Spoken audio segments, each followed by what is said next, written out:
I have a question. What do a cat and a quadratic function have in common? When a cat jumps, it forms a parabolic arc. But why exactly does this occur? The reason is that we are all subjected to the acceleration caused by gravity, which on average is 9.81 meters per second squared, and it constantly pulls us downwards.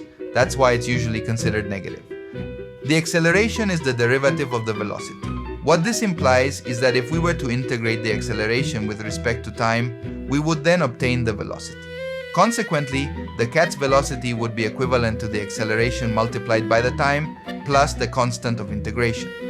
In this case, if you look at time equal to 0, the constant of integration has to be equal to the initial velocity, and if we remember that velocity is the way an object's position changes, then we can integrate the velocity to obtain the position.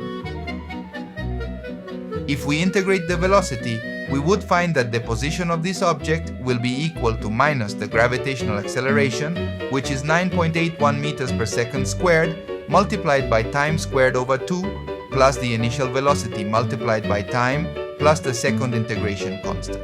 In this case, note that at time 0, the second integration constant must give us the initial position. If you notice, the position function is a quadratic function of the form Ax² plus Bx plus C.